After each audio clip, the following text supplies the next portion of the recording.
Good morning. Thank you for joining us for today's Knowledge Series webinar on effective donor cultivation. I'm Megan Coupland, State Manager for SA and the Southern NT, and I'm joining you this morning from Ghana country. I'd like to start by acknowledging the traditional custodians of the lands on which we live and work, and I pay my respects to elders, both past and present. Today is our 5th webinar in this series, and we have 3 more to come over the next 6 weeks. Fundraising decision science, tax laws, and capital campaigns. So do head to the Creative Partnerships website to sign up if you're interested in joining us for those. I'll briefly run through the housekeeping. This is a workshop style webinar, so we'd encourage your active participation. We'd love to hear from you with your questions and to have you share your experiences and comments with the group. So please type into the chat box as we go, and we'll have a Q&A and discussion session at the end. And please keep cameras on, but remain on mute unless speaking. And if any technical issues arise, please direct message my colleague Catherine, who you should see on your screen, using the chat box. We will be recording today's session, and a copy will be emailed to you next week, so you will have access to the slides that Jimmy will be running through. Leading the seminar today, we are delighted to have Jimmy Buck. He's Chief Advancement Officer from Deakin University. Jimmy has long worked in leadership advancement roles in the university sector, working closely with donors to connect them into programs they're interested in and to develop impactful partnerships. And his presentation this morning is focused on exactly that, achieving meaningful, long-lasting relationships with our donors and our prospective donors. The approaches and skills that Jimmy will run through today are the heart of the work that we do within our arts and cultural organisations. So Jimmy, we are very grateful to have you here, sharing your expertise with us today. And I will hand over to you. The floor is yours. Thanks so much, Megan, and thanks everybody for having me today. I'd also like to acknowledge the traditional owners of the lands on which I'm calling from today. I'm in Wadawurrung country here in Geelong, and I'm really delighted to be talking to you about this topic today of developing and cultivating relationships with donors. A bit of housekeeping from me, a little bit of an agenda for us to talk through today. I'm going to cover some fundamentals of donor cultivation and how we might be able to apply those in the new way that we operate in this new normal that we've developed over the last 12 to 18 months. I'll also share some lessons learned that I think we can apply to our day-to-day activities and some examples of my own experience on how I've been able to apply those lessons that I've learned over the past several years of working in this space. As Megan said, I work in the university sector, and although I've not worked in the arts and culture space, I think it's really important to acknowledge that the conversation today is about working with donors, about cultivating those relationships with individuals, which I think is one of the universal traits that is shared across all forms of fundraising, and that emphasis on working with individuals. So I would hope that the content that I cover today, even if my own experience is in higher education, you can apply that to the work that you might be doing in a small arts organization or a large arts organization.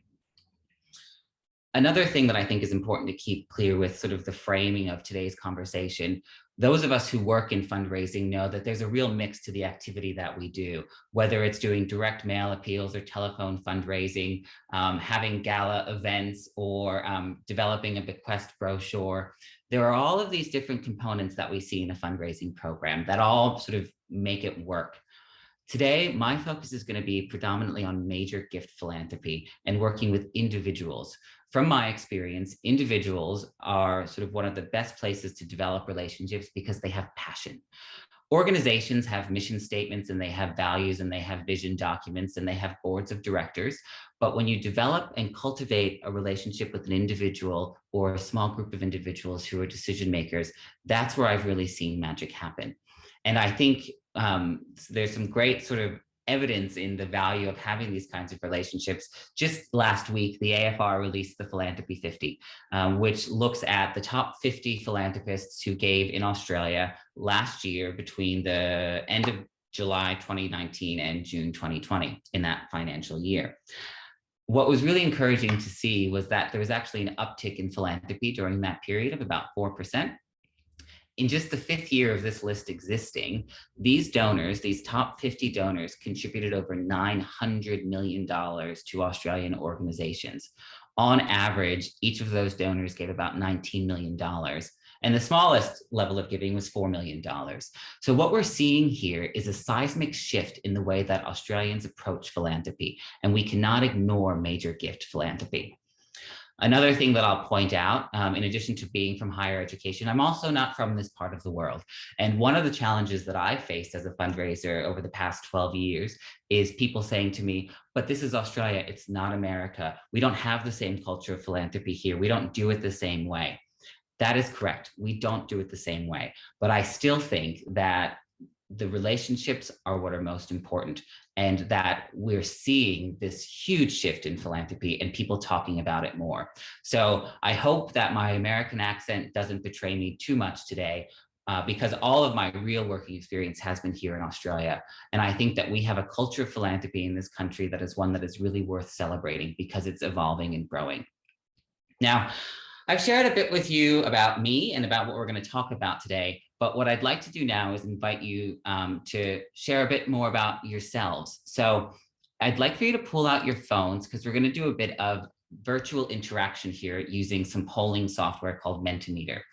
So I'm just going to share this screen here. Hopefully everybody can see it. If you look at the top of the screen, there's a website, menti.com, and there's an 8-digit code. If you could go to that website and enter this 8-digit code, 89528878, I'm going to ask some questions to get a better sense of who's on the call today, what level of experience you have, and how best to position the conversation. Hopefully, we'll also be able to come back to these comments at the end of the presentation. All right, we've got the first participant. So the first question is, how important is fundraising to your organization? On the left, we've got not very important, and on the right, we've got absolutely important. And so far, we've had 13 people submit.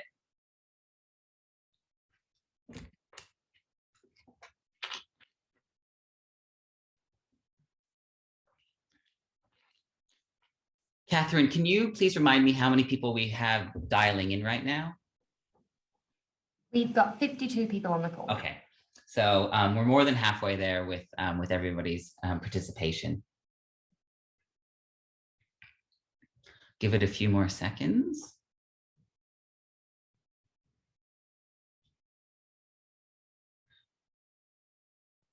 All righty. I think it would be fair to say, even though we only have about 2/3 of participants completing the survey so far, that everybody would agree that fundraising is absolutely important or close to absolutely important for your organization. Here's my next question. How much of your time is dedicated to fundraising? Is it less than 25% of your time, 25 to 50%, 50 to 75%, or are you dedicated full-time to fundraising for your organization? Oh, wow, very even spread here. Okay, all righty. How interesting. Wow. Well, this is really interesting. And I think this is something that I'd like to touch on as we get a bit further into the presentation. Those of you who commit less than 25% of your time, it's 38% of our participants here who are dialing in live today. That's really quite interesting because what that says is you've got a lot to do. You've got a lot of responsibilities, whether you've got multiple facets of your role and fundraising is only part of it, or you're in a volunteer or board position and you've got other things going on in your life where you can't dedicate 100% of your time to this single organization's fundraising efforts. I'll be sure to make sure what I can deliver today also sort of addresses how you can optimize and maximize that time that you have to deliver donor cultivation. Alrighty, we'll move on to the next question. For those of you who work in fundraising, how long have you been doing fundraising? Is this your first year? Are you sort of 1 to 4 years in, 5 to 9, or do you have 10 or more years of experience? All right.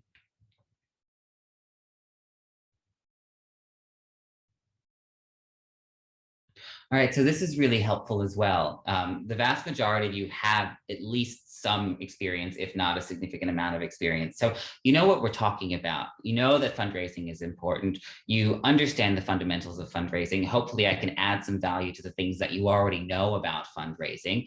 And hopefully through the questions and the conversation, you'll also be able to share some advice and some insights and some thoughts with the rest of the group from that experience that you have. So that's really exciting. Now let's talk about comfort. So on the left, we have super uncomfortable, and on the right, we have where you're super comfortable. And we've got 3 questions here. So the first one is, how comfortable are you as an individual in asking for a donation? The second question is, what's your level of comfort in making an introductory call, a cold call to somebody who you've never met before? And then the third question is, how comfortable are you making an introduction to a donor, to an expert at your organization, whether it's an artistic director or a curator or a performer or somebody who's got a level of expertise within your organization?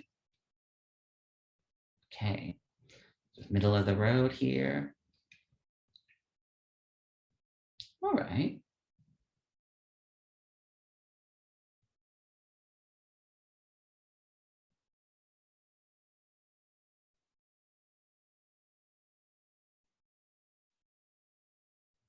Alrighty, so we've got a reasonable level of comfort in asking for a donation. This is really encouraging and makes a lot of sense because so many of you have several years of experience working in fundraising.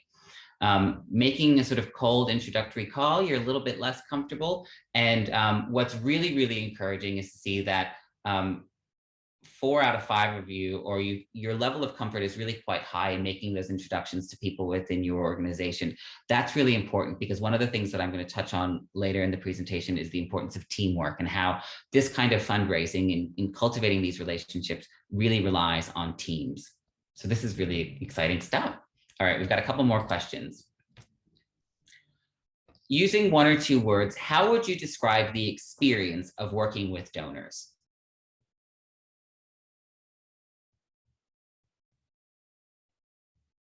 And pretty soon you'll start to see the words popping up. Rewarding, empowering, proud, beautiful, inspiring.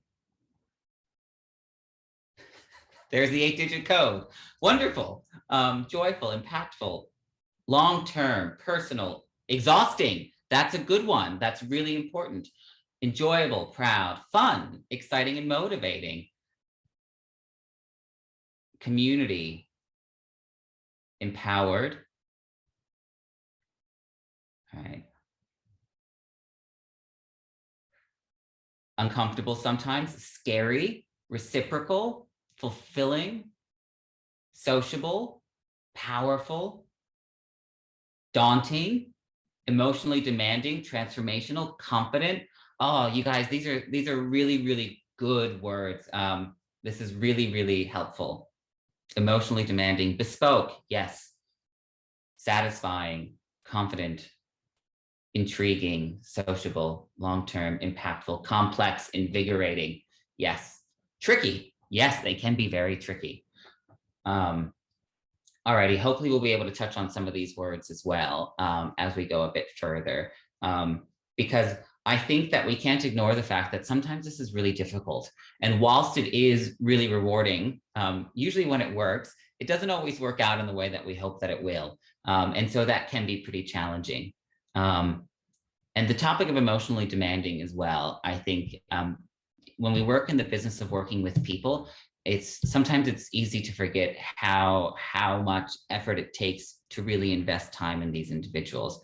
And hopefully some of my lessons that I'll be able to share will add value to you as well. But we'll touch on these later. All right, we've got one more question and then I'll hop onto some slides and you can take a seat in the back, take a back seat. All right.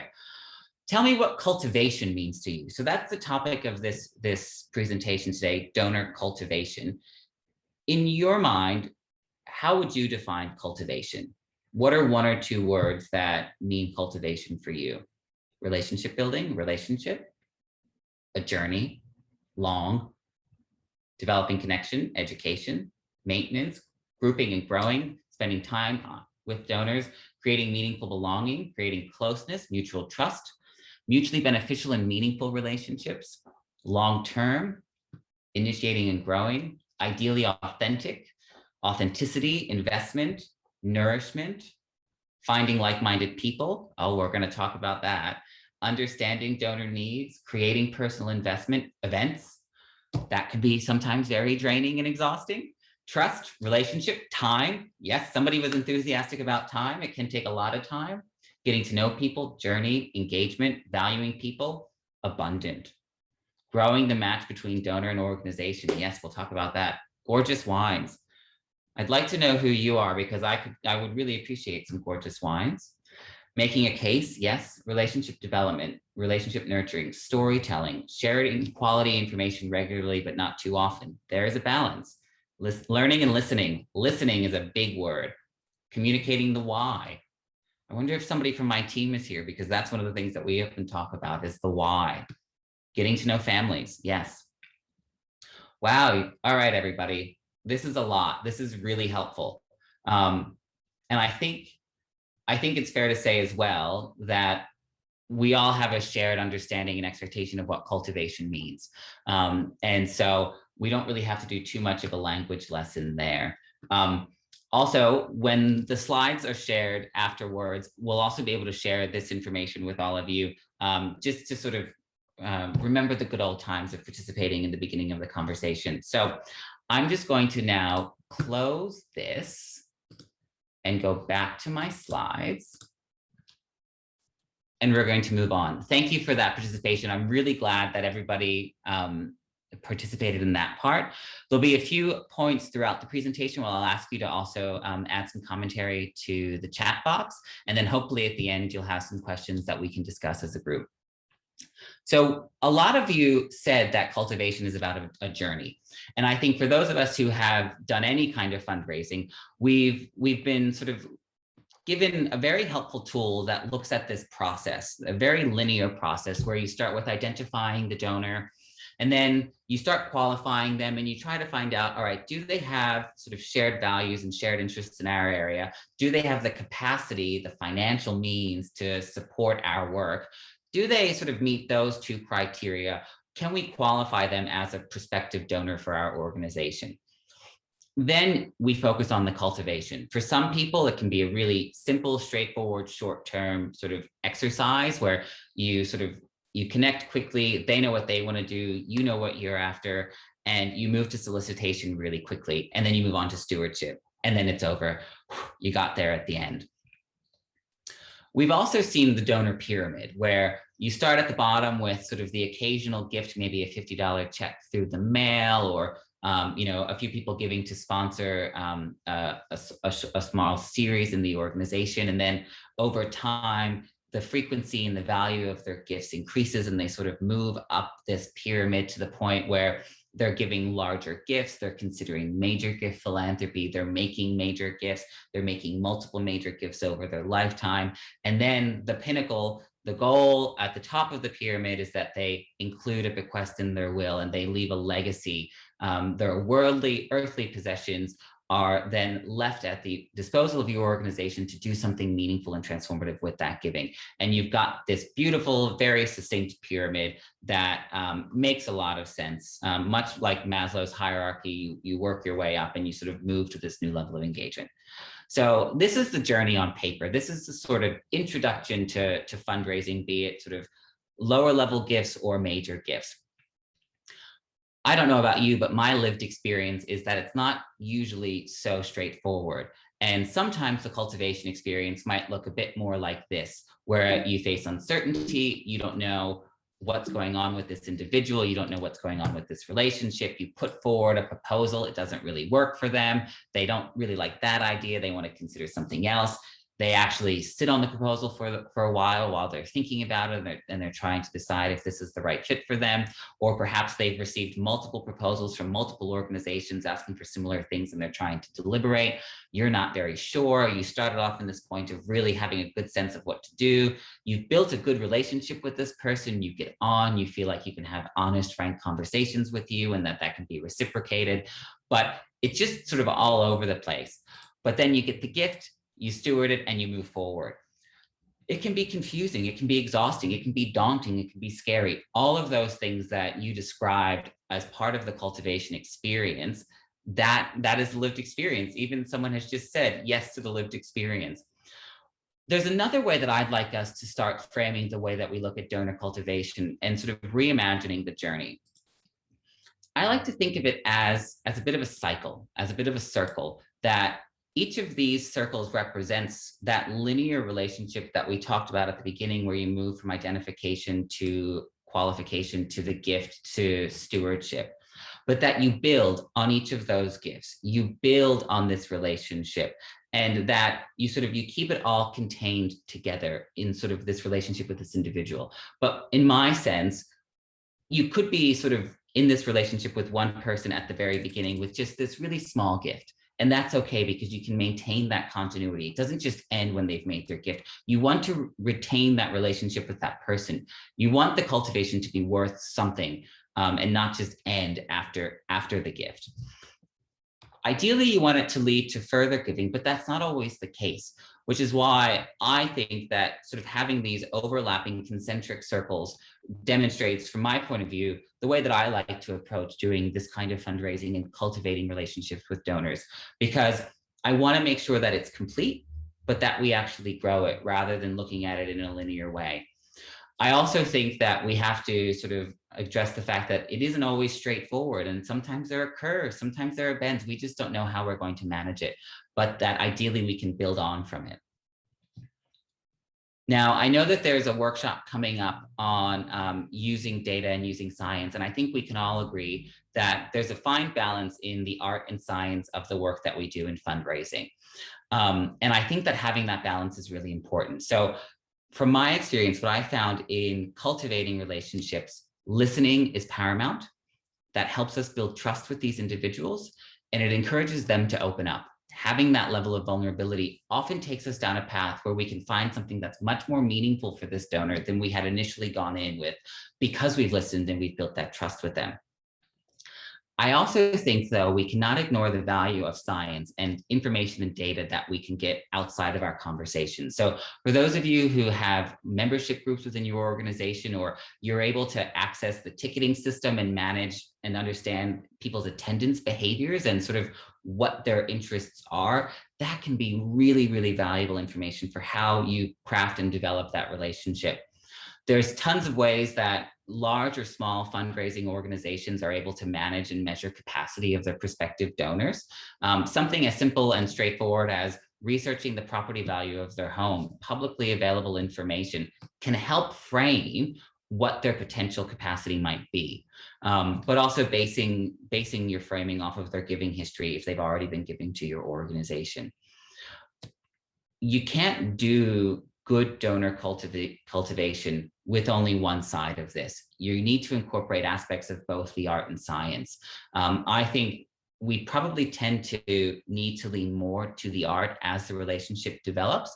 I think the science really sort of identifies that person and starts the beginning of that relationship. But in the end, it's those skills where we get to understand the individual through cultivation when we can really move the relationship forward and create success through philanthropy. I also think it's worth acknowledging that this is a team effort. Now, I'll have to give full credit to this concept, which was shared with me by one of my previous bosses at the University of Sydney, Rosie Ogilvie, where on the horizontal axis, you have the donor relationship over time as you move toward a gift. So I know that I've tried to dispel the idea of a linear relationship, but if we keep that idea of something that progresses over time as our horizontal axis, and then on the vertical axis, we have the number of people involved in the conversation, in the relationship. Over time, as you progress toward a gift, the number of people involved in that relationship is really critical. Oftentimes, this whole journey starts with us, the single fundraiser who identifies a potential donor, and then that donor comes into the conversation and we add another person. then that person might really want to meet an expert within the organization. They might want to meet a conductor. They might want to meet a curator. They might want to meet a singer or a performer or a promising young person who has a lot of potential within your organization. And so you involve that person in the conversation. Then, depending on the size of your organization, you might loop in a colleague who can help you with developing a proposal, who can help you with planning an event where you can bring them on site to have an experience within your organization. And then that donor might bring along a spouse or a child or another key decision maker into the experience. I think it's really important that we see these relationships as a team effort. It's also important to acknowledge that as fundraisers, it's our responsibility to make sure that if there are other people within our organization, that those other people are part of this relationship. Because unless we intend to stay at that organization for our entire lives, if we move on to another role at another organization, it's in the organization's best interest to make sure that there are other people in the organization that share in that relationship with the donor. It's really, really important. I also think from my own experience in sort of moving from one university to another, it's our sort of professional obligation to make sure that those relationships stay with the organization where the donors have been supporting. And that can be really difficult over time, but it's really important, I believe, to make sure that we see this as a team effort. As somebody who manages fundraisers, I also think it's important, particularly for early career fundraisers, to know that this isn't the sort of thing that they have to do on their own and that they're alone, but that there are other people who should be helping them with this. If you're in a small organization and you are the only person who does fundraising, and in addition to doing fundraising, you're also doing ticket sales and running summer programs and driving the bus and managing costumes, and you're the dramaturg as well, that's not unusual for small organizations. So perhaps there are other people who you can bring into the journey, maybe a volunteer from a board, or maybe another patron who's interested in the organization. We have to think pretty creatively about who we can involve in the journey, but this really has to be a team effort. To share the responsibility and make it a bit easier on the fundraiser to do it, but B, to make it a more enjoyable experience for the donor as well. Now, here I'm going to ask for a bit more participation. If you could go to the chat and think about not the names of somebody, but the types of roles or individuals within your organization who you think would be worth inviting into the journey as you develop relationship with donors. I'm going to have a sip of water while you do that. CEO and board, the artistic director, creative teams, executive director, involve the artists who exhibit in the gallery. Yes. Actors, ensemble members, foundation members, the board, production managers, students, longtime givers, the front of house staff, high profile program alumni. Yes. Volunteers, designers, board and membership. Is there anybody that we can't include? I don't think so. I think anybody could really be a part of the team.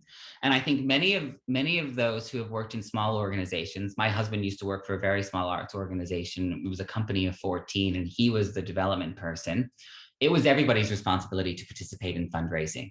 And I think that what you all have demonstrated here as well is that within your own organizations, everybody has a role to play in fundraising, whether or not it's in their position description. This is really exciting. Hopefully those of you who might not have considered this sort of team approach will be able to take something away from that. Past recipients of fundraising support, yes, great people who can talk from their own experience of the benefit of support from donors. Great. So it really is a team effort in cultivating these relationships. Oftentimes, we as the fundraiser are the person who leads that. And that's a really exciting position to be in. Now, a concept that I really try to encourage people within my organization, whether or not fundraising is a part of their day-to-day job, that is really important, is that in working with donors, it's about a meeting of the minds. And this was part of the language that came up as we were going through those questions during the survey earlier. I often share this Venn diagram in a way of articulating this idea of meeting of the minds, where you take a donor's passion and your organizational expertise, the work that you're doing, the opportunity, the need that should be met, where those two things overlap, that's where we see magic. That's where we see big transformative philanthropy. This is part of the reason why in my own fundraising practice, I prioritize developing relationships and cultivating relationships with individuals and couples and families, because they have passions. They have things that keep them up at night. They have problems that they want to solve in the world. They have things that excite and motivate them. And the only way that we're able to identify those passions is by listening to these people. And listening, as I touched on before during the survey, is a really critical part of the work that we do. Now, a reason why I put forward this Venn diagram for you to consider as well is that it also has to overlap with the expertise of our organization. Because if there's a donor who wants to do something that we're not prepared to do, we may want to go down that path, but if we're not equipped to be able to do it, or it doesn't align with our strategic goals, we shouldn't accept the gift. There's a lot that people want to do that we don't do. And if it's not on our roadmap, in our future, on our horizon for something that we want to do, that we have the expertise to do, it's probably not going to work. And so just as important as it is to cultivate relationships so that we can secure donations, we also need to be honest with our organizations, with ourselves, and with our donors about what we are able to accept and deliver upon. And so in addressing this meeting of the minds, we also need to be very honest about where those parameters are, because the size of the overlap of this Venn diagram here, of the magic space, really depends on how much of that person's own passions are aligned with what we do. And it's very likely that there are lots of other organizations that could sort of sit around that person where they could have overlap that has nothing to do with us. And that's why developing these relationships with them are so important. So how do we do that? Well, I think there are probably 4 ways that I've learned in my experience to really invest in that person that we're talking to. So the first way is to ask them open-ended questions.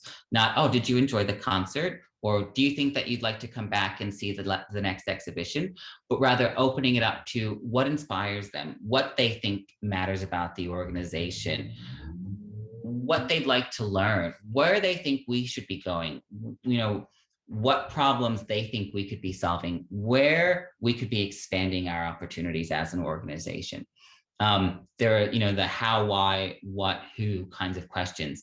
That's the kind of stuff that we really need to be sort of putting into the conversation that we're having with individuals, because it's through those open-ended questions that we actually get people to sort of go down paths that we otherwise wouldn't realize that they might be interested in. And some of the examples that I'll share a bit later from my own experience, going down this path and asking these questions and not making assumptions about what excites or motivates or interests them, it's really difficult, especially when you've got sort of goals for what you need to be raising money for. But when you get somebody to open up and develop that trust with you and start thinking about what could be really exciting, what could be really visionary, what could be transformative, not just for the organization, but for that person, then the really exciting stuff happens. So my next request of you is to go into the chat box and share with us, what are some open-ended questions that you think would be worth asking, or that you have asked people and that's been really, really successful. And it's helped you go even further in the relationship with that person. What are you passionate about?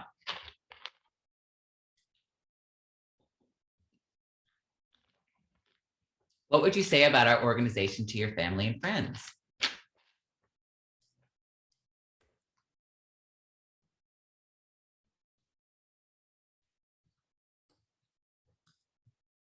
What is the impact you would like to see in our community? What attracted you to our organization?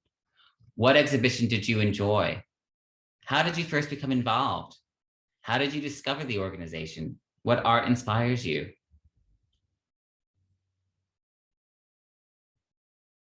How did you become involved with the artist? Oh, this is a new one. What do you think our work, why do you think our work is important? How do you know about the organization? One of the things that I ask questions like this all the time, and hopefully you'll be able to take some of these questions into your own practice. Did you do ballet, paint, learn music when you were a child? How did music or art transform your life as a young person? What could we do to improve your experience with our initiative? What do you love about the arts? All of these questions are fantastic. And I think when I reflect on sort of my own conversations with donors and prospective donors, I ask the same kinds of questions in the university context. You know, what do you think about Deacon? What do you think we could be doing better? What problems do you think we should be solving? Who else do you think we should be talking to? What did your university experience mean for you? Going back to my introduction at the beginning, even though I work at a very large organization that sort of does lots of different things, the same questions that you ask of your prospective donors, I'm asking of my prospective donors as well, in order to develop those relationships. And so, you know, this is the kind of thing that we know to do in any kind of relationship development, relationship management. And I think sometimes it's easy to forget that those principles work in fundraising as well, when we're sort of so focused on hitting certain targets and just making sure that, you know, we stay out of the red in the given year. The next way that I think that we can really invest in these individuals as we're building these relationships with them is to practice active listening. I think, you know, people always say you've got 2 ears and only one mouth. I often tell the people in my team and encourage them, particularly new fundraisers, that when they're having a conversation with one other individual, that they try to do less than half the talking, to let the other person do more of the talking, so that you can really, really focus on what they're saying. I think, and I'm guilty of this myself, when I'm having a conversation with somebody and I'm seeing their excitement about it and their interest in it, I've got wheels going on in my head a million miles an hour. Okay, well, maybe I should introduce them to this academic, and maybe I should welcome them onto campus to this, and maybe we should give them this proposal, and maybe they would want to set up an endowment, and maybe they want to do that. And it's really, really difficult to stay present. It takes a lot of practice. But I think if you can sort of separate yourself from where this could possibly go and focus on what they're saying in the moment, you can actually continue asking those open-ended questions to get to something that could be really more sort of impactful and meaningful for them. The other thing that I try to recommend is eliminating as many possible distractions as you can. So I don't know about you, but I found in the last year that I've been able to have a lot more conversations with people because of the sort of the wider acceptance of doing virtual meetings via Zoom, or just doing a phone call rather than finding a time to meet somewhere in the city, or, you know, finding a time to meet when I happen to be in their city or their country. And so I'm doing a lot more meetings than I was pre-COVID, which is great. But, you know, I've got 2 computer screens going here. I've got my mobile phone, I've got an iPad, there are deliveries coming from Amazon all the time. We have to try to make sure we eliminate distractions as much as possible. So whenever I go into a meeting with a prospective donor, I make sure I put my phone on do not disturb, just so that it doesn't start ringing or vibrating. I do the same thing with my Apple Watch, because if I didn't do that, either Siri would start talking to me or it would vibrate while I'm having this conversation with somebody. I also try to block out 15 minutes before the meeting and 15 minutes after the meeting. A, in case we get started early or we go over, but B, so that I can follow up on what I need to do straight away and that I have that time committed. Now, that's a practice that I've tried to get into the habit of doing where I can fit the time in. There may be other sort of tips or tricks that you have to share that we could discuss later on in the Q&A. But I think for me, the best way to practice active listening is to eliminate the distractions that might come up in my day-to-day activity. The third way that I think that we can invest in these people is being authentic. Authenticity came up quite a bit in the words that were being used, in being yourself. I think there are lots of ways that we can be authentic and true to ourselves. The first is, you know, if you don't know an answer, commit to getting the right one. I also encourage, if you don't know the answer, I think this is a great thing to do, to say, no, I don't really know the answer to that, but I can follow up and get back to you on that, because it guarantees that you'll get another conversation with that person because you can follow up on the answer. For me, I think it's really important in my own practice, doing fundraising for things sort of, you know, a very broad spectrum of things, most of which I can't understand because I'm not, you know, a PhD trained researcher. is to bring in a subject matter expert. And not having the answer is one way of being able to do that. Even when the question is about sort of the operation of your organization from a fundraising or philanthropy point of view, if you don't know what the spend rate of your endowment is or exactly how many donors gave to your organization, it's fair to acknowledge that and say, I think it might be this, but I'd like to get back to you with the exact answer because I want to make sure that I give you something that's much more accurate. For me, that's one way that I found that I can be myself without trying to pretend to have all of the answers and know all of the stuff that I don't know about. My job isn't to be the subject matter expert. My job is to be the matchmaker. And so if I can find the people who are able to answer those questions that I can't, then I'm actually doing more of my job to get the right people on the team. Another thing that I think is really important, and this probably comes up more in the university space, but it might come up a lot in your organizations, is disagreeing and disagreeing well. It's okay to disagree with somebody. I once had this training session with my boss when I was at the University of Sydney, where he threw me this curveball that we were doing role playing, and he was playing a prospective donor and I was playing the fundraiser. And he threw this really sort of crazy political American thing at me because he's American and I'm American. And I felt really sort of caught off guard and I didn't know how to answer it.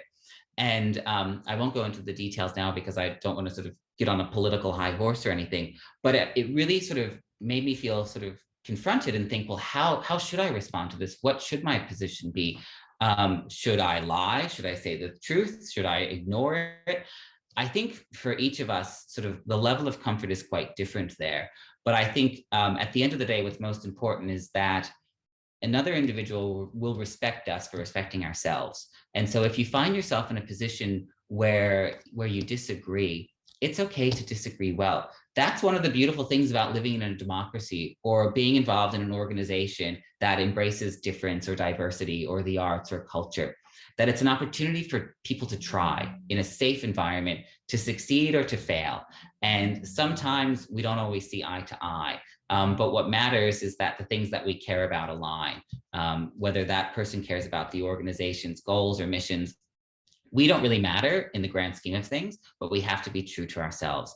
And I think people see that and people respect that. And as a representative of an organization, when they see that in the organization, I believe it gives them a greater sense of faith in the organization. The fourth sort of tip that I have to invest in people is to follow up. If you say you're going to do something, do it. Be true to your word. If they ask you a really curly question that you don't know the answer to, that's why it's really handy to have that 15-minute block in your calendar afterwards to get the answer and follow up with them that day. If you say that you're going to put a proposal together and get back to them in the next week or in the next fortnight, stick to that timeline. It's really important. I think that this is one of those things that we all probably think, well, that's just, that makes sense. That's a social norm. That's the thing to do. Why wouldn't you do that? Work gets busy, stuff comes up. People don't always have the answers that we're looking for. It's really important that we hold ourselves accountable for doing that, for following up, for delivering on what we say we're going to do. That helps keep the relationship growing, I think. I myself, sort of managing a relatively large team with lots of different demands, sometimes I can't get to the things that I need to get to, and I need to ask other people to help me. I think if you make it clear to those other people on the team who are helping you that this is the deadline that we've given ourselves with this donor, can we work to this deadline together? That's really important. I also think the beauty about follow-up is that you control the next step of the conversation. So rather than them saying, rather than you saying to that person, oh, well, why don't you get back to me when you've had a read through it and let me know, and then we can go from there. I always try to sort of take the more proactive approach and say, well, would it be all right with you if I follow up with you in maybe a week or two, and we can pick up the conversation about what we've discussed. Taking sort of the last step in moving the conversation forward, being the person who sort of in effect holds the ball to move to the next stage, I think is really important. Because otherwise, if we're waiting on that other person to get back to us, other stuff might come up and they might forget, as interested as they are. And so it's our responsibility to keep it moving. So now you know everything. This is amazing. It's fantastic. You know how to do donor cultivation. Everything is wonderful in the world. And then bam, the last 12 months happen. And everything that we've been doing in sort of the world of relationship cultivation, the way that we know how to do this practice, the way that we know how to engage with individuals has completely gone out the window because we have a new way of living. And it keeps changing as new developments happen and as timelines blow out and all of these sort of geopolitical issues come up. The way that we do donor cultivation, I believe, has fundamentally changed. But I think it's probably changed for the better. So one of the ways that I like to think about how we can approach cultivation in the age of COVID is by comparing how we used to do those sort of very basic steps BC, in life before COVID, and now in the new normal. So if we think about identification, introductions, qualifications, the way that we used to do donor identification in the past was, you know, looking at their behaviors, looking at their giving, looking at whether or not they're attending events, looking at the people who are in our region, you know, who are the sort of the big donors or patrons or leaders in our town or in our city or in our region. There are lots of ways that we could do identification that we probably couldn't do as many last year because we didn't have that incidental human interaction. What I think the last 12 months have taught us is whilst our immediate region is really important, and while we can look at the people who are already giving to our organization, if your organization pivoted and started doing more virtual stuff, you just opened up a new stream of activity of events that you're able to now do in tandem with your in-person activities, but you've opened up your pool of prospective donors to the wider world. And although our borders remain closed and sort of not being able to interact with people physically in other parts of the world is still the case, you can still develop and cultivate relationships with people who are nowhere near you geographically. And I think that has made identification much easier. I'm a big believer that if somebody's values and passions align with my organization's values and passions, there's no reason why they can't be a donor to my organization. I represent a university. You don't have to be a graduate of my university to support the people at my university. And I think that's the same thing for your organization. I think what COVID has taught us is that we can open up the doors to a much wider pool of people than ever before.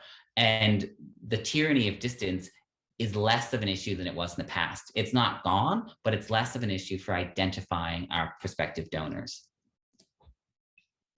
The way that we used to be able to do introductions in the past, you know, if you spend the majority of your time doing fundraising, you know, you might send some emails, you might do some cold calls, you might send some introductory letters to people, you might go up to people at a cocktail function and introduce yourself and exchange business cards to have a follow-up conversation. There was a whole mix of the way that we do things. It's pretty much the same. And I think even in the last few weeks, we've probably seen more people sort of with an appetite to do stuff in person because we've missed it for so long. I think that our ability to do introductions to people has probably actually increased and become a bit easier to do because of the technology that's been afforded to us in the last 12 months. I used to approach qualification through sort of basically starting the cultivation process and meeting with people and finding out more about them, having a cup of coffee, going to their home or going to a cafe. I think now that qualification part of the experience, you can basically put off that face-to-face interaction and start with a phone call or a Zoom call. I think people have become much more comfortable with that way of interacting than we were 12 months ago. It's a more cost-effective way. I think it's also you can sort of fit more of those qualification conversations in. You can also sort of save a bit of money as well because you're not spending as much on coffee and drinks. But I think we've actually, as a culture, become much more accepting of having these kinds of conversations, much like this workshop and webinar in a virtual environment. If we move on to the next few steps of the process of sort of the relationship. Cultivation, you know, you might have a bunch of meetings with somebody where you have a cup of tea at their home, or you invite them for a cup of tea at the organization. You bring them to some events where there are photographs and lots of other people. You introduce them to, senior people within your organization, and you really, you sort of bring them into the fold. and you bring them into the fold in a physical sense. You bring them into the organization, you bring them on site, you go to their home, you see how they interact with the world. It used to be much more physical. Now we can do all of those physical things sort of within safety guidelines, but again, we've opened up to being able to do things sort of through virtual means and being able to track it so much better. We know who's participating in these activities now. I know who's put forward these questions and these suggestions through this chat box. The science piece of the relationship is actually taking a stronger hold now, probably for the first time in the way that we balance the art and science of donor cultivation. And we should really do our very best to leverage that, because I believe we'll actually find more new potential supporters through that. It also means that we can be a bit more flexible to the needs of those individuals, because your potential donor might be somebody who's really uncomfortable with leaving their home or getting on public transport or interacting with somebody just for fear of their health and well-being. Now we have an option that's available to them where they can feel safe, but they can still feel engaged. And I think that's really important as well, because it wasn't as sort of widely accepted, I believe, from my own experience before 2020.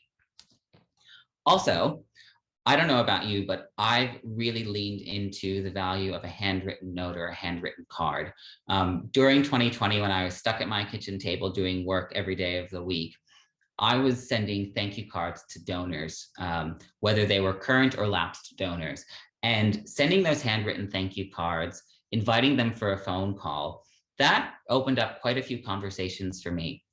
I also did that for people, I primarily did that for people that I didn't have an email address or a phone number for. It was, for me, one way of not only sort of beginning those conversations and cultivating better relationships with our donors, I was also improving our quality of our data within our organization. And so for me, there were more than one box to tick in that exercise. And, for the price of a stamp, which I think is still about $1.10, it has actually paid off in doing a few handwritten cards every week to people who, they're sick of doing Zoom, they're sick of being stuck in their home, but getting a nice piece of mail that was handwritten by somebody, they really appreciated that. And so if you've got the time and you've got some stationery, I would highly recommend, as you're developing relationships with people, particularly older people, but even young people, putting a card in the mail, even if it's not a stewardship thing, but it's part of your cultivation of the relationship with them, it can actually really help with sort of a new, different approach to how we do the work that we do, and a bit refreshing. Solicitations, talking through a proposal, making the ask. Before last year, I did a lot. I only ever did it in person. I wouldn't make an ask unless I was sitting down with somebody, having the conversation with them, because of how important it was to read body language. But then last year, I couldn't physically be in the same space as somebody, but I still had to raise money. And so we had to think of a new way of making the ask, and how we structured it and how we presented it. And while it wasn't the same and you couldn't really read people in the same way, I think from that, doing a virtual solicitation is something that is going to be a part of our arsenal of tools now, because it's something that we can do if it's a better fit for that individual. And I think that's where we really need to respect the preferences and the levels of comfort of those people. Stewardship as well, you used to be able to send people reports or bring them in to meet with the beneficiaries or hold special donor events. I don't know about you, whether or not you miss, past hors d'oeuvres and the band playing and the official order of proceedings and name tags and all of that fun stuff. That was required. That was just the norm. That was what you did. Now we can do even more than that. So we can still do the published reports. We can do the events as well within reason, but we can also do sort of like little micro forms of stewardship. I don't know about you, but we've found some donors over the last year who have really appreciated a 30-second iPhone video from the beneficiary saying, "Thanks so much for your support. It's meant the world to me. Here's what I've been able to do with it." It's really easy to do. You don't really spend any money to produce it. You might want to top and tail it if you've got some simple software on your computer. But it doesn't look like it was really expensive either. So the donor knows that you're not splashing out a ton of cash to do this little thank you, but it can actually be really meaningful for them. We did a lot of thank you calling last year as well during lockdown. Of course, to sort of reach out and steward our donors, but also particularly for older people, just to check in on them and see how they were doing. And even though things have opened back up and people are moving around again, I still think that people probably appreciate a phone call more now, just to check in and say hi, than they did before last year. And of course, there are still virtual ways that we can do stewardship. We've been doing lots of webinars, and we've done then breakout sessions up those webinars where a small group of donors is able to interact with one of our subject matter experts and ask them questions in, a safe, comfortable environment. I also know of other organizations that have done really cool things where, they've invested a bit of money and they've sent sort of meal packages or bottles of wine to individuals that they've worked with, donors, and then scheduled a call for everybody to, have a drink or have a bite to eat or have a cup of tea at a scheduled time for a virtual event. The options that are available to us, I think, particularly now that we're out of lockdown, for those of us who lived through the Melbourne lockdown last year, it's sort of this abundance that we didn't have before. And I think, the sky's really the limit with how we can do these steps better, but particularly with cultivation, because it used to be that you could only really develop that relationship with the individual further if you were in person and you were basing it off of a certain geography and space. I think that's changed fundamentally, and I don't think we'll ever go back to purely doing donor cultivation face to face. I think we have more tools available to us and a greater level of comfort with doing things differently than we ever had before. All right, so this is the last sort of chat question that I'll ask of you. Can you please share with the group any new tools that you've discovered in the last year that have helped you sort of better deliver on any of these tasks that we've talked about, going from identification through to stewardship? Any tips or tools that you might have to share with me or the rest of the group?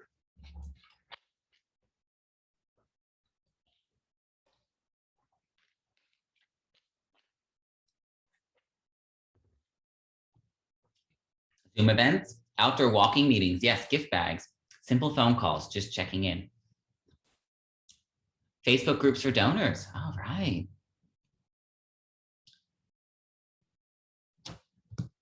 Some donor Zoom afternoon teas, personal Zoom sessions with the artistic directors, shifting to an online event, widening the audience, yep. Inviting donors.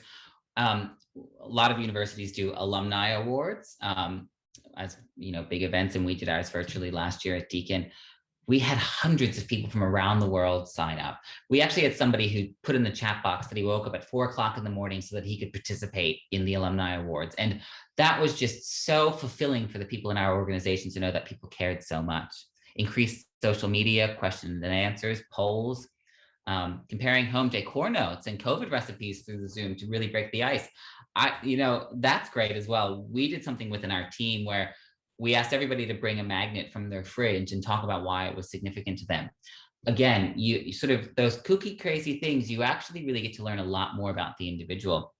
Monthly newsletters, yep. Calling to say hello and express care. And I think it caught a lot of people off guard that they were getting a phone call and there wasn't an ask at the end of the call.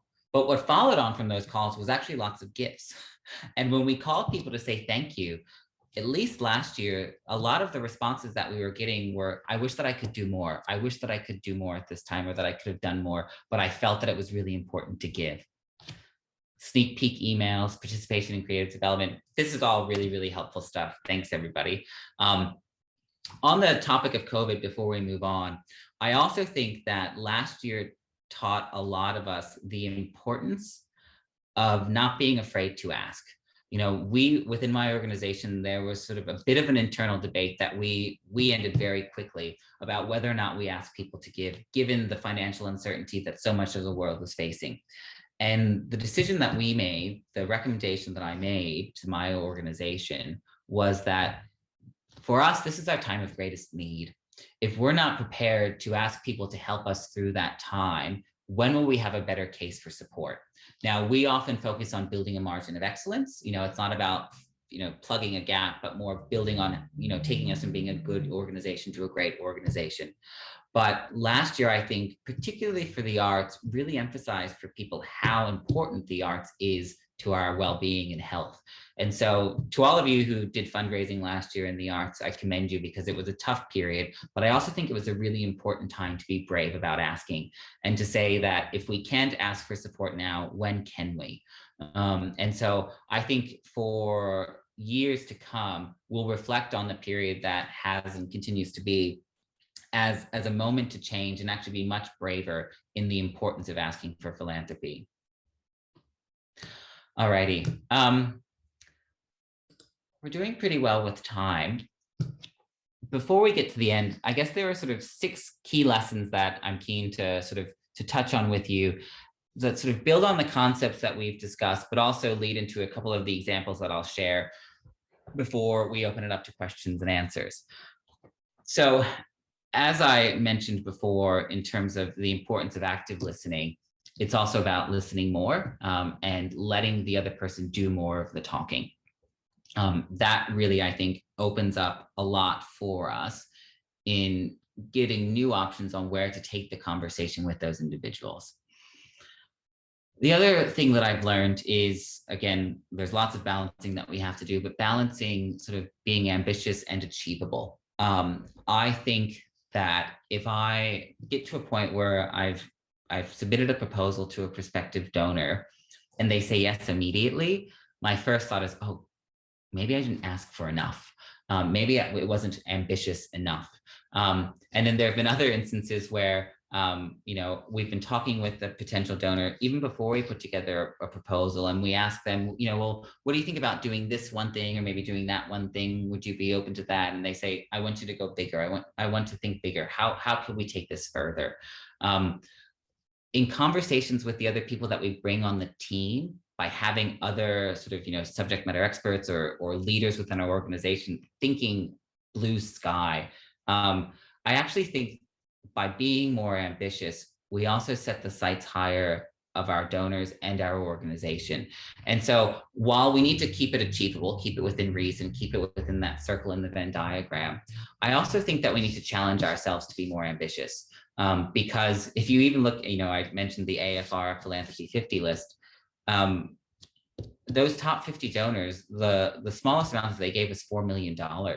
I mean, there are lots of people that are giving between $1 and $4 million. There's a lot of potential wealth and capacity across Australia and around the world. And I think we need to be more ambitious when we put cases forward to people. I think we also need to be frank about what is achievable with a contribution. If somebody wants you to put up a building for $300,000, that's not possible. And I think we have to be very frank about what we are able to accomplish with the funds that people are prepared to give us to help realize those opportunities. But my advice would be, within reason, aim for the sky, aim for the stars, think blue sky when it comes to proposing ideas, because the worst that can happen is that you pare it back a little bit, but you can really sort of set the sights of that prospective donor. Patience is really important, and that was one of the words that came up while we were doing the survey a bit earlier. It doesn't really come naturally to me, but it's one of the things that I think is really important as we work through cultivation with an individual or a family, but also as we sort of go through the solicitation process. Even in the conversations that we have with people, you may ask them a question, they may sit on it, and there may be an awkward, silent pause. That's okay. Oftentimes we try to fill the gap when there's silence, but my interpretation of that silence is that they're being very thoughtful and they're giving some serious consideration to the answer, whether that answer is about what inspires them or whether that answer is, yes, I'll give you $1 million for that project. It's a good sign that they're thinking about it and that they're not dismissing it straight away. Another very important part, I think, that we need less for fundraisers to know, but more of our colleagues who rely on us to lead fundraising initiatives within our organizations, is that giving is supposed to feel good. A donor should not feel as though they are begrudgingly parting ways with their hard-earned money to give to you. They should feel as though it is the greatest joy that they're experiencing in doing that. And if they don't feel joy in making that gift, we shouldn't push it. We shouldn't go down that path. We're better off getting the right fit, getting the right project, getting the right amount than trying to force something that doesn't have them jumping up and down with enthusiasm. And it's incumbent upon us to pay attention to that, because I can tell you from lived experience of of not doing that, where you actually spend a lot more time and a lot more resource fixing it afterwards, retrofitting it, trying to sort of make up for the mistakes that you made going into it because it wasn't the right fit. And so if for the donor, they're not really happy and full of joy about it, maybe interrogate a bit more. What would excite you? What would give you joy? What are you inspired to do with your philanthropy that would be meaningful to you? That's where I think we could make real progress. But for a lot of people that we report into in organizations, you may be dealing with the CEO or an artistic director who says, I don't care, I need the money. We'll have to shut down if we don't get the money. Just get the money and we'll sort it out. I can guarantee you that it's going to cost a lot more in the long run if you just get the money and it's not the right fit for the donor. It's also important to realize that no has many meanings. It could be a flat out no, I don't want this, I'm not interested, go away, I don't like you. That happens from time to time, but it could also just be no, now's not the right time. We're really busy, or we're sorting out finances, or I'm going through a divorce, or we're about to put our house on the market. There are all of these reasons why it's just not the right time, and we have to respect that. It could also be that it's not the right project, and that the conversation of a gift isn't off the table. It's just not this thing that was put forward. That's great, because you can use that to mold something that's even more meaningful and exciting for that person. And I'll have an example of that I'll touch on in a minute. But then the final lesson that I've learned is that saying thank you goes a long way.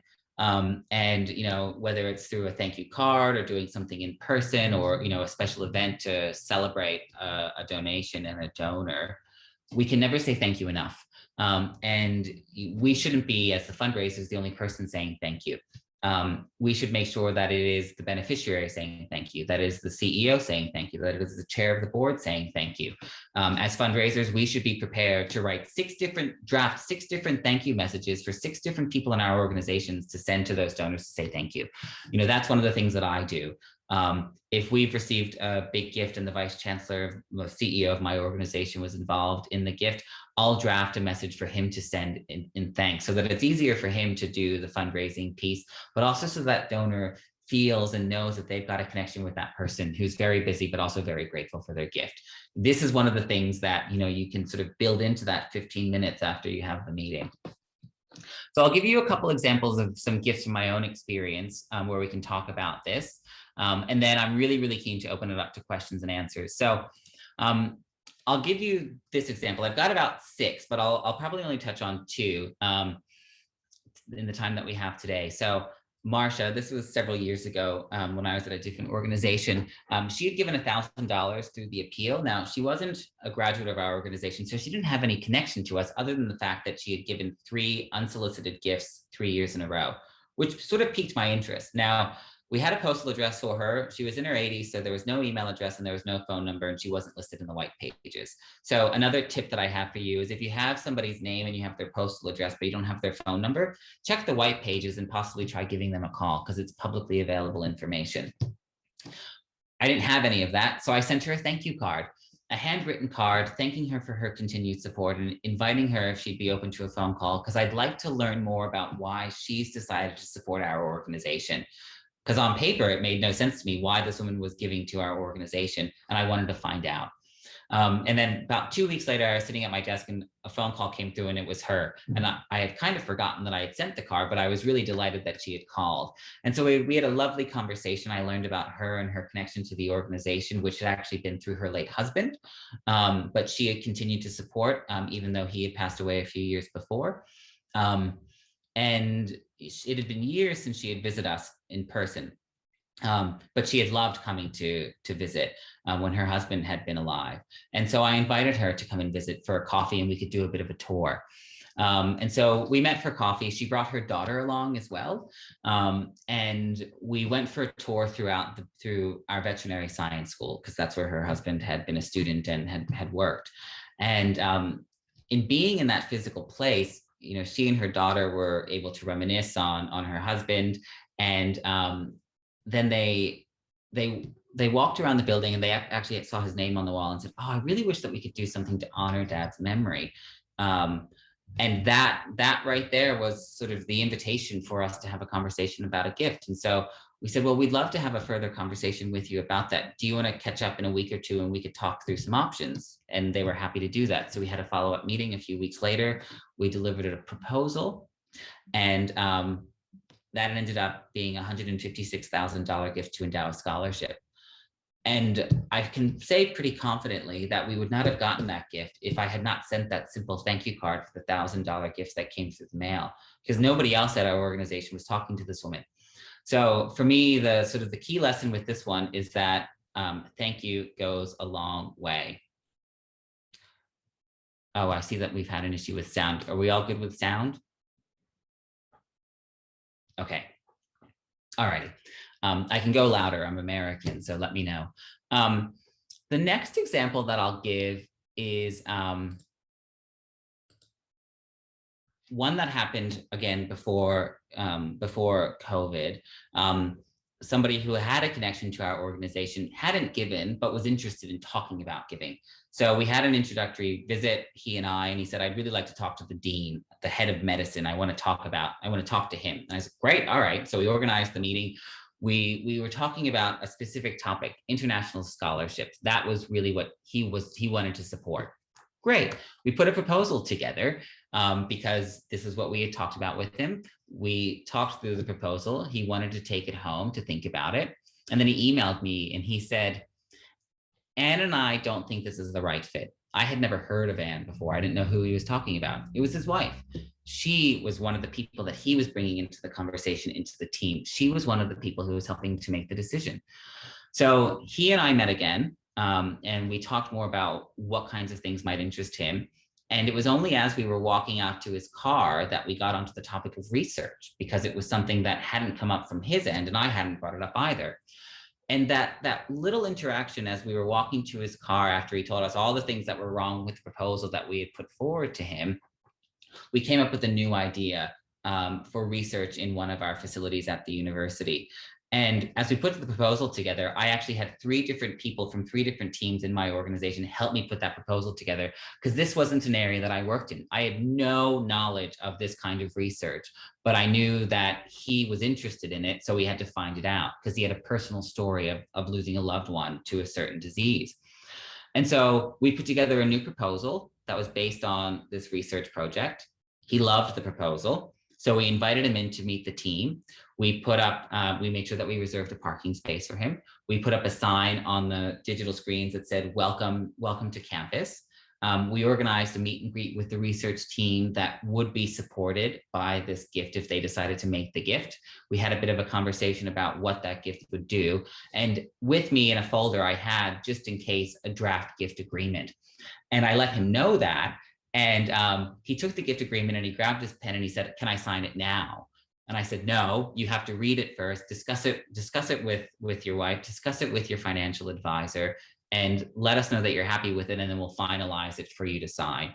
But he was so excited about it, even though a few steps earlier it was a no. We were able to refine it into something that was really, really meaningful to him, and that he was ready to sign and give away $2 million after just a few conversations. So it's really an unpredictable kind of space that we work in. And it is part of the reason why I do think that it is genuinely this balance of art and science. The last example that I'll give before we move to question and answer is an example that came up during lockdown last year, where a couple, they wanted to make a donation in memory of their late daughter. They had their financial advisor call our team and indicate that they wanted to do something before the end of financial year. We got some people from our team and from the faculty involved in the conversation. We were able to meet between lockdowns to have the conversation, but then we went back into lockdown and we had to do everything via Zoom. And this couple wasn't very sort of comfortable with doing things virtually. So we had to really sort of build up their level of comfort through other conversations via Zoom before we got to the point of talking about the amount and what we would do with it. But in the end, it became an endowed scholarship worth nearly $400,000. And off the back of it, we were able to commission for a few $100s a painting of their late daughter that's now hanging up in the building. And because they had such a joyful experience in commemorating her life, they're now considering leaving a bequest to our organization because they haven't gotten liquid assets. And so for me, this was really sort of a lesson about being patient, because even though it moved relatively quickly, we had to move at a pace that was comfortable for them because of the circumstances that they were facing, and sort of the environment in which we were operating. We couldn't do things that we normally would have done. And so I like this example as well, because it's one where all of the things that we were able to do, like cultivation and solicitation, and qualification, all the things that we used to do in person before life with COVID, we can still do now. And so I think that, it just goes to show that people's resilience and people's flexibility has certainly changed over the last year to be able to do these things that they wouldn't have considered doing this way before last year. Got some other examples, but I'll sort of leave those for further conversation if anybody wants to follow up on them. But I just want to revisit those 6 lessons as well. Listen more, be ambitious and achievable, be patient with them and with yourself. Know that giving feels good. It should feel good for the donor and it should feel good for the organization. No has many meanings. It could be no, not right now, or no, not this project. It could also be, and it's also important to say thank you. And that really goes a long way. My final thought, and one of the things that I often talk about being a fundraiser, because when I introduce myself as a fundraiser, if the person hasn't run away, then the way that I like to frame it is that the work that we do isn't about taking away somebody's hard-earned money, but rather providing them with the opportunity to make a difference that they otherwise may not know was possible, and it makes us even better. People don't realize that they can give away a ton of money to an organization and have the kind of impact that they do. It's up to us to to frame that conversation for them, to develop that relationship with them, and demonstrate to them that this is an opportunity to do something really special. It's not an obligation, it's an opportunity.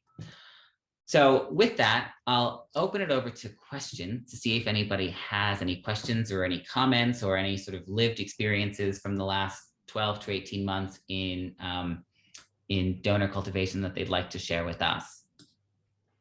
Jimmy, thank you so much for that. It's so valuable having you share those experiences and your insights, and you always make it so engaging and enjoyable. So much appreciated. Thank you. I love your emphasis on being ambitious and achievable, and the art science mix that we enter into those conversations with donors with curiosity and openness and respect, and with those considered processes in place to ensure we're clear about the value of the work and the ways in which it's embedded in our organizations. So thank you. Now, while we wait for questions, if folks want to pop some into the chat box, the one thing that I'd love you to chat a bit more about to us is around organizations that are smaller, lacking in resources. You'd mentioned that, throughout the presentation. If someone doesn't have a significant amount of time to dedicate to cultivating donor relationships, what sort of tactics would you recommend really focusing on? I think with that, it's about sort of thinking about what your priorities are, and where you can find time, and be very clear about what that time commitment is. Is it that you can only really spend an hour a week or an hour a fortnight committing to this, and that you stick to that, and you manage your own pace with that? I think time management is one of the ways that it can be really important to do that, but also communicating upward and outward to the people within your organization to say, this is a priority for me, but this is really the only amount of time that we're able to commit to it without any sort of further resources and support. Perhaps there might be volunteers within the organization who would like to join me on these conversations, or who would like to sort of have some of these conversations themselves. One of the things that we do within our organization is try to equip sort of some of our leaders with some of the language that they can use in having these conversations with others. So maybe they don't need to make the ask, but if other people sort of take part of the responsibility in the cultivation, sort of sharing that responsibility and starting the cultivation piece, it can actually sort of save our time so that we can come in when it needs to be a bit more focused. Fantastic, thank you. And I see there's a question in the chat box there. Do you have an example of donor relationships gone wrong and how you rescued it? Yeah. Where was the person that talked about the wine earlier? Because that would go very well with this question. It has happened, and it does happen. I think this is why it's also important to have other people involved in the relationship who might be able to carry it forward. If, I, as the fundraiser, I put forward that proposal that they really didn't like.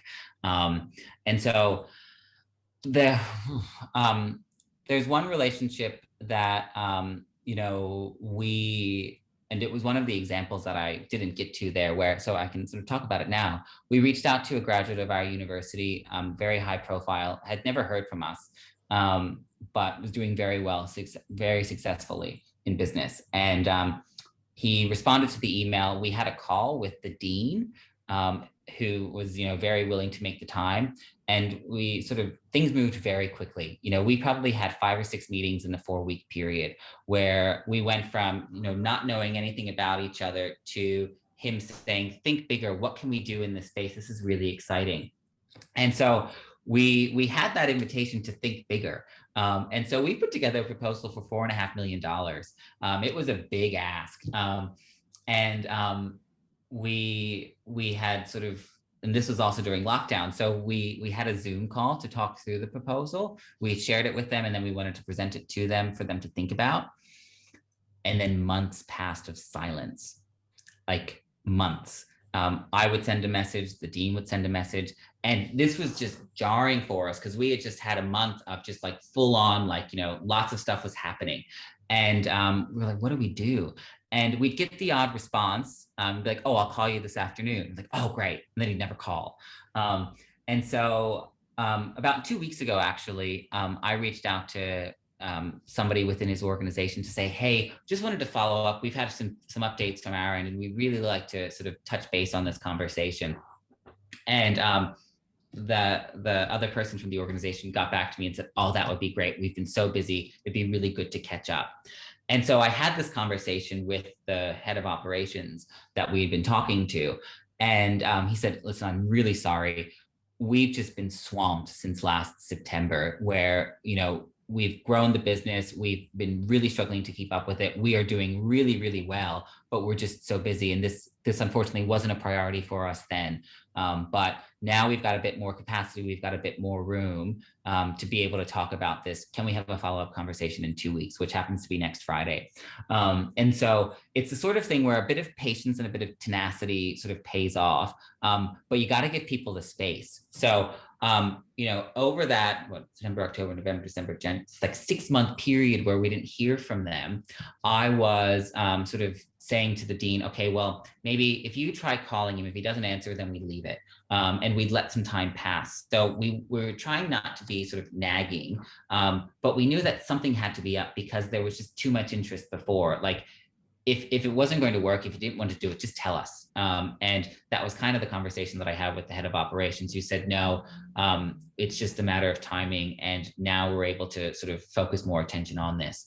So it's also having a bit of that candor as well to say, what have we done wrong? Have we missed the mark here? Is there something that would be better suited to what you'd like to see? And it could just be that they're not interested.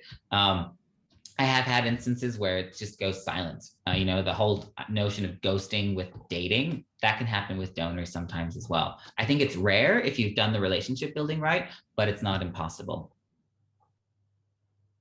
Thanks, Jimmy. That's great, and really talks to that, the patience and humility and reflection that we all build into those processes. A question that's come up from a few participants, so I'll read out what Melody's written. What is your advice for a small volunteer-run, time-poor, not-for-profit to assist in moving away from asking the same in-house community for donations? So that issue of broadening relationships and identifying potential donors. So one of the things that I've done with mixed success, so I think it's worth trying, is reaching out to donors who have supported similar organizations or who have been public in the media about their philanthropy, and just reaching out to them to say, we're really inspired by what you've done. We aspire to be, real leaders in this space, and we'd love to have a conversation with you about what more we could be doing in this area. I find it often helps to be able to sort of marry that with a gift announcement that we do as well. So for example, in 2019, we received a gift for Indigenous scholarships in health. And I sent 14 letters to some of the biggest donors in Australia who support Indigenous causes to say, we're really proud of this, but we know we could be doing more. We'd really love your advice and how we could actually grow this program. And I sent 14 letters and I had 7 meetings off the back of it, people who we had no existing relationship with. So I think in sort of going a bit colder to people who aren't already on your radar, if there's sort of a very sort of public kind of overlap where, they're big supporters of the arts, or they're very specific about, the kinds of things that they're interested in, I think that there's nothing wrong with, asking them for an introductory conversation, because they might come back to you and say, that's great, but we don't accept unsolicited grant applications or whatever, but at least you'll be on their radar.